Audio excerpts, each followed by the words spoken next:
China has expressed concern over Twitter's decision to lock the account of its US embassy. The social media giant blocked the account after it made a post defending its policies towards Uyghur Muslims in the Xinjiang region. The embassy tweeted that Uyghur women were no longer baby machines thanks to government policies to eradicate extremism. Twitter says this violates its policy on dehumanization. China has been accused by rights groups and activists of forcing Uyghur women to have sterilizations and take birth control. China denies the accusations. It's a point of debate. Let's take it on. Michael Castor is the Asia Digital Program Manager for the human rights organisation Article 19, and he joins us by Skype from Bangkok. Michael Castor, welcome to the programme. Now, clearly one can see why people thought this tweet was wrong in so many ways, but there is a serious point here about who polices platforms like Twitter. Otherwise, you end up with corporations themselves defining what's right and wrong, don't you? Yes, thank you for having me on. It's certainly a concern to see who has the power to control speech online, as increasingly we are engaging in a digital space, and the guiding principles that should steer this discussion, of course, the position from Article 19 and other human rights organizations is that online content moderation should be guided by human rights law. And in particular, with cases such as this, the incitement to violence or discrimination against ethnic, religious, and racial minority groups should be prohibited at all costs. The question here is whether we might agree with individual decisions that companies like Twitter or Facebook make to regulate content that violates international principles. This cannot be done on an ad hoc basis. And the companies need to be guiding all such decisions based on international norms, applied equally, and in particular, transparently. And so how do you find, sorry to jump in there, but how do you find that the international norm, as you put it, how do you develop a standard that all the platforms apply to?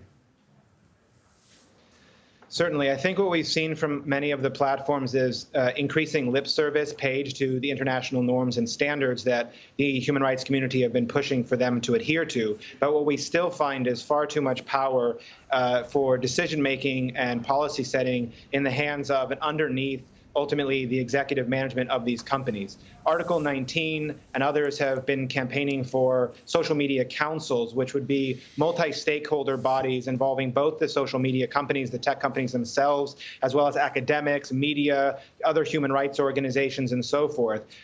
Facebook recently created its oversight body, but it still sits underneath Facebook in many ways. What we and others have been pushing for is for these types of multi-stakeholder bodies to engage outside of the social media companies themselves. This is a position that's also been supported by the former UN Special Rapporteur on Freedom of Expression, David Kaye.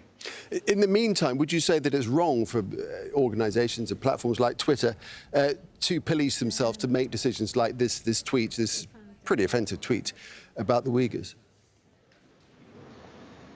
It's certainly an offensive tweet, and what is a bigger issue is the campaign for disinformation behind and beneath the tweet. This was coming also from a report from China Daily and other Chinese state media that has been positioned very much so as a disinformation campaign around clearly documented acts of genocide and crimes against humanity in Xinjiang.